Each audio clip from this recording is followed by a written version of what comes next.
Halo murid-murid Ibu yang terpelajar, Assalamualaikum. How are you doing? I hope all of you are in good condition. Well, today's video, Ibu akan melanjutkan pembahasan tentang Come to my birthday please, yang merupakan materi chapter 4 pada buku Bahasa Inggris When English Rings the Bell untuk siswa kelas 8 SMP.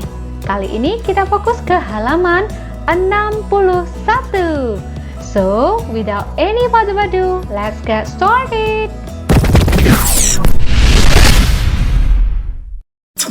Alright, student, please open page 61, associating. Kita baca perintahnya. Again, we will play the rules of the students in the conversations below. Kembali, kita akan bermain peran sebagai murid-murid di dalam percakapan di bawah ini. Here are what we will do. First, we will listen carefully to our teacher reading the conversations. Second, we will repeat each conversation after him or her, sentence by sentence. Then, in groups, we will play the roles of the speakers in the conversations. Berikut apa yang akan kita lakukan. Pertama, kita akan mendengar dengan hati-hati guru kita membaca percakapan. Kedua, kita akan mengulang masing-masing percakapan setelahnya. Ya, di sini adalah guru kita ya, guru laki-laki dan guru perempuan, tergantung konteksnya. Kalimat demi kalimat. Kemudian di dalam kelompok, kita akan bermain peran sebagai penutur di dalam percakapan. We will say the sentences loudly, clearly, and correctly. Kita akan menyebutkan kalimat-kalimat dengan lantang, dengan jelas, dan dengan tepat. Nah, murid ibu, ini semacam review dari materi yang sudah kita pelajari di bab 4 ini, di mana kita sudah belajar tentang to invite someone to do something, mengundang seseorang melakukan sesuatu, to give instruction, memberikan instruksi atau perintah, and to ask for permission, meminta izin. Alright, murid ibu, sekarang kita lihat kesimpulan dari pembelajaran di chapter 4 ini. Dari contoh percakapan ini, nanti ibu akan jelaskan kesimpulannya. Sebelumnya kita baca dulu percakapan ini. Can I use your pen? Sure. Take the green one. Boleh saya gunakan penamu? Tentu, ambil yang warna hijau. Is this seat taken? Can I sit here? No, one leg is loose. Please take the other over there. Kursi ini dipakai. Boleh saya duduk di sini? Jangan, satu kakinya hilang. Silahkan ambil yang lainnya di sana. Let's wrap the gift for Lina. Benny, we can do it here. Please do, but don't make a mess. Ayo bungkus hadiah untuk Lina. Benny, bisa kita lakukan di sini? Silahkan lakukan, tapi jangan buat berantakan ya. It is very cool. Can I wear your jacket? Oh, sorry, bukan cool ya, tapi cold. Can I wear your jacket? Of course, I have two jackets. I hope it is not too big for you. Ini sangat dingin sekali. Bisa saya pakai jaketmu? Tentu saja, saya punya 2 jaket. Saya harap ini tidak terlalu besar untukmu. Nah, it di sini mengacu kepada jaket. Jadi jaket tidak terlalu besar untukmu maksudnya. Contoh kelima. Can I use newspaper to wrap my gifts? Come on, Benny. Don't use my paper. I have some left. Boleh saya gunakan koran bekas untuk membungkus hadiah saya? Ayolah, Benny. Jangan. Gunakan kertas saya punya beberapa lebihnya. Nah, murid ibu, sekarang kita bahas apa yang sudah kita pelajari. Oke, ini dia, ibu sudah catatkan poin-poin penting yang perlu kamu ingat, di mana pembelajaran kita pertama yaitu membahas tentang invite someone to do something. Nah, ini sudah Ibu buat, invite someone to do something. Kita bisa memberikan pertanyaan atau question, dan kita juga bisa membuat pertanyaan, mengundang seseorang dengan text question. Adapun contohnya adalah ini. Contoh pertama misalnya, will you come to my house? Maukah kamu datang ke rumahku? Nah, kita menggunakan modal will, di mana setelahnya diikuti oleh subjek you dan kata kerja bentuk pertama. Ini adalah question. Bagaimana kalau kita menggunakan text question? Boleh saja. Bertanyanya di belakang. Nah, pertanyaan yang di atas, Ibu akan buatkan text question yang di bawah ini. Kamu akan datang ke rumah saya, kan? Nah, want you ini merupakan text question yang berasal dari ini, karena ini bentuk positif menggunakan will dan diikuti oleh kata kerja bentuk pertama, maka bertanyanya kita harus gunakan will dalam bentuk negatif. Atau kalau boleh Ibu sebut ini namanya will not yang disingkat dengan won't. Ya. Jadi singkatan dari will not itu adalah won't. Maka jika kamu masih ingat video pembelajaran Ibu sebelumnya, Ibu sudah jelaskan jika pernyataan dalam bentuk positif, maka pertanyaan dalam bentuk negatif. Will come menjadi won't, karena will positif di sini menjadi won't. Won't singkatan dari will not. Jadi apa artinya tadi? Kamu akan datang ke rumahku, kan? Apakah kamu akan datang ke rumahku? Nah, ini question, ya. Ini dalam bentuk text question. Oke, apa namanya? Mengundang seseorang untuk melakukan sesuatu. Kalau kita lihat di percakapan sebelumnya, nah ini di halaman 49, silakan buka buku kamu halaman 49, dia menggunakan text question juga, tapi penggunaan right. Contohnya, we'll just walk to Lina's party, right? Nah, kita akan jalan ke pesta ulang tahun Lina, kan? Dan ini adalah text question juga, tapi dia tidak menggunakan to be dalam bentuk, maksudnya modal dalam bentuk negatif. Jadi bisa kita ganti dengan right juga. Right. Jadi murid Ibu bisa bilang seperti ini.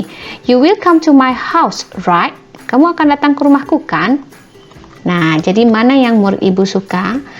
Semuanya benar. Mau yang panjang, will not you, right, atau want you. Tapi yang paling common dipakai dalam bentuk negatif seperti ini, dan boleh juga right.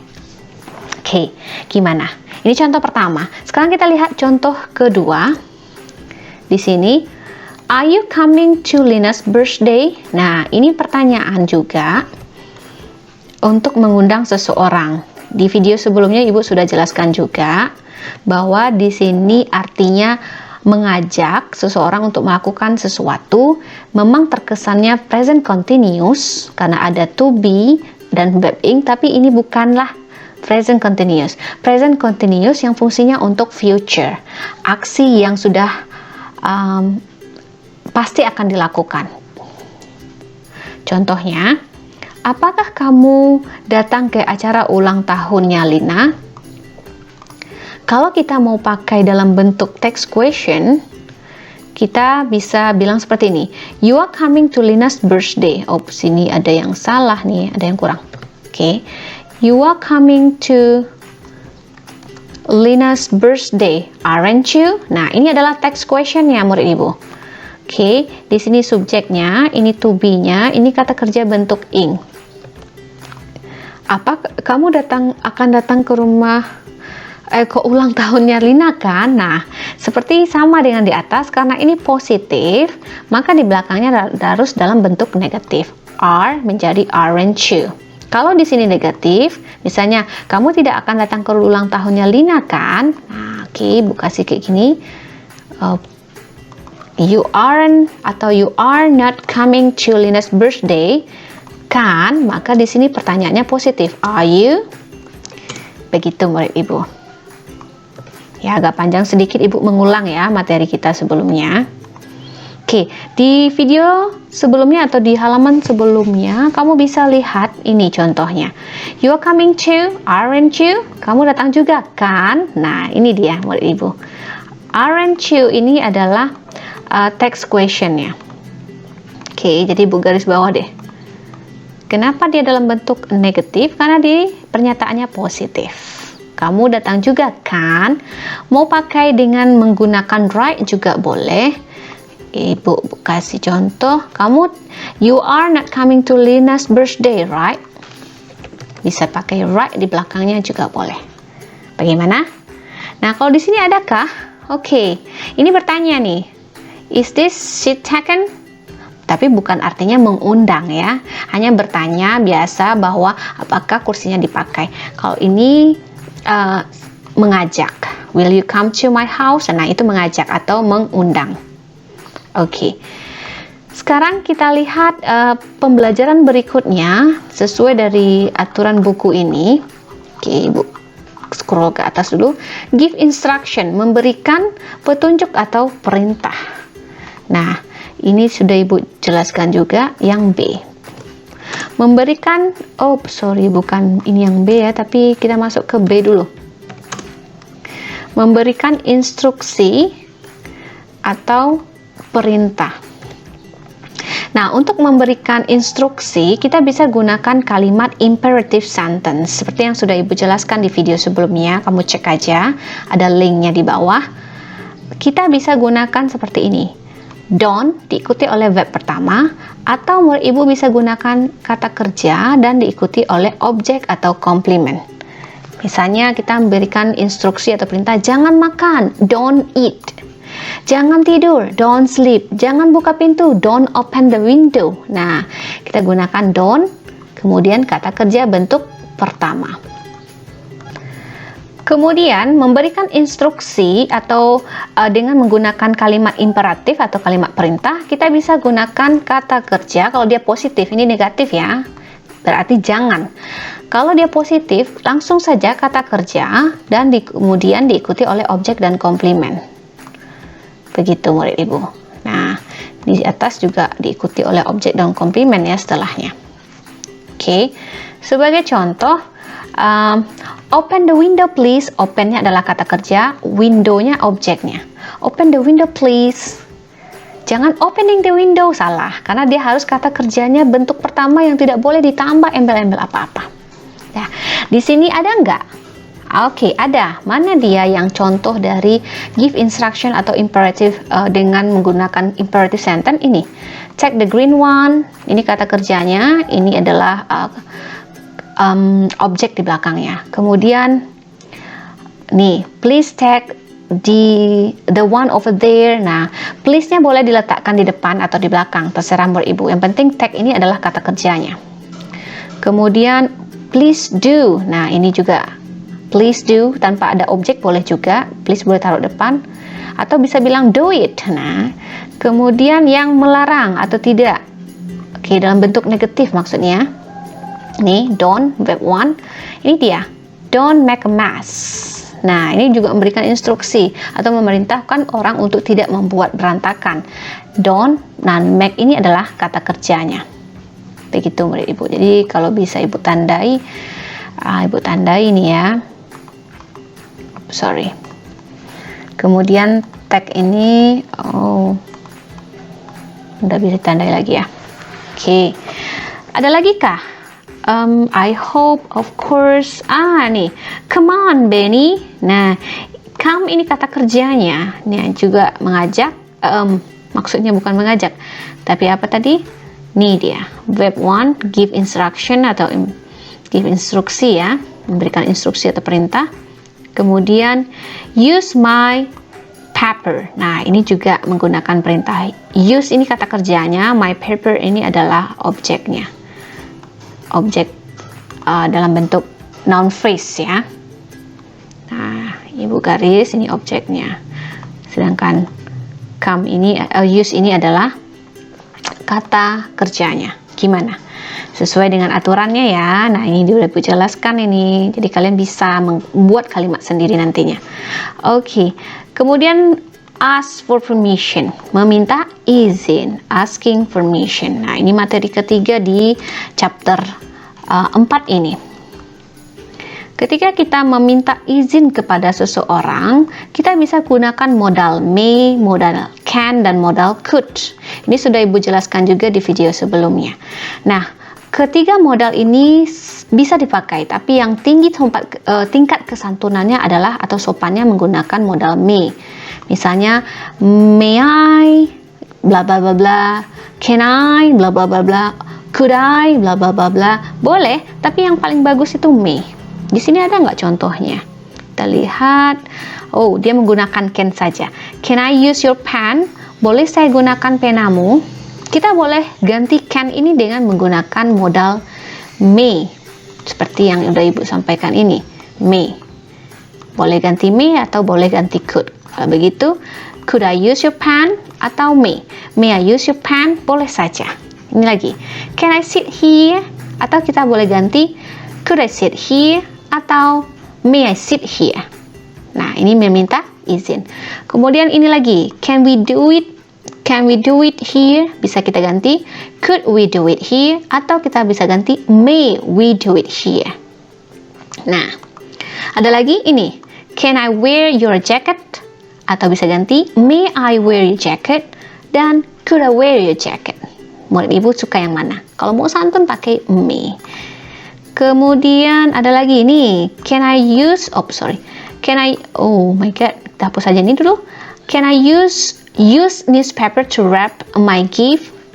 Can bisa diganti dengan may. May I use newspaper to wrap my gift?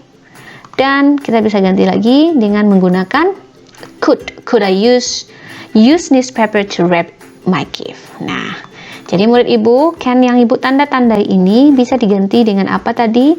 Boleh may dan boleh could. Nah, Ibu sarankan kalau ngomong sama guru lebih baik pakai may dan could. Kalau can sebaiknya sebaya dengan kamu atau temanmu.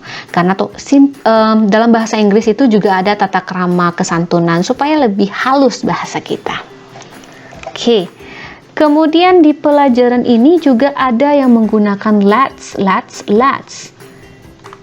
Ya, untuk memberikan suggestion, advice, offer, atau imperative atau memerintahkan sesuatu, juga bisa menggunakan aturan let's ditambah verb.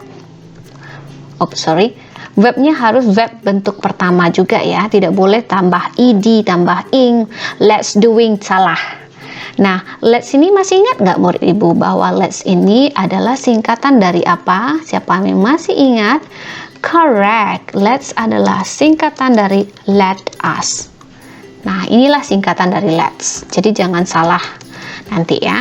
Yang terpenting itu adalah let's wajib diikuti oleh kata kerja yang tidak boleh ditambah embel apa-apa. Kalau Ibu bilang let's going, salah. Yang benar tuh let's go. Nah, kalau di sini kita lihat ada nggak? Ada, ternyata dia pakai nih.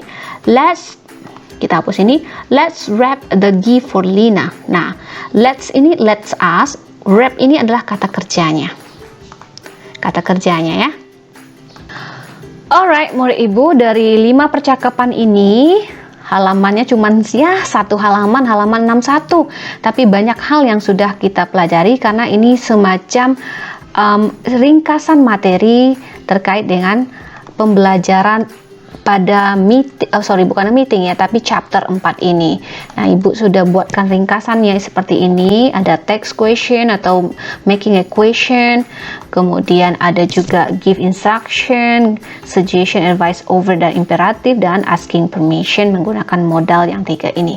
Nah, bagi kamu yang masih kebingungan, baca bukunya lagi dengan hati-hati atau simak video ini berkali-kali sampai kamu paham dan gunakan dalam kehidupan sehari-hari sehingga kamu tidak kesulitan lagi dalam berbicara atau berkomunikasi dalam bahasa Inggris. Alright, bagi guru yang suka dengan video ini silahkan share, tapi jangan re-upload karena itu adalah tindakan yang tidak sopan banget. Dan bagi murid yang suka boleh share ke teman-temannya. So, thank you for watching. See you for the next video. Bye-bye.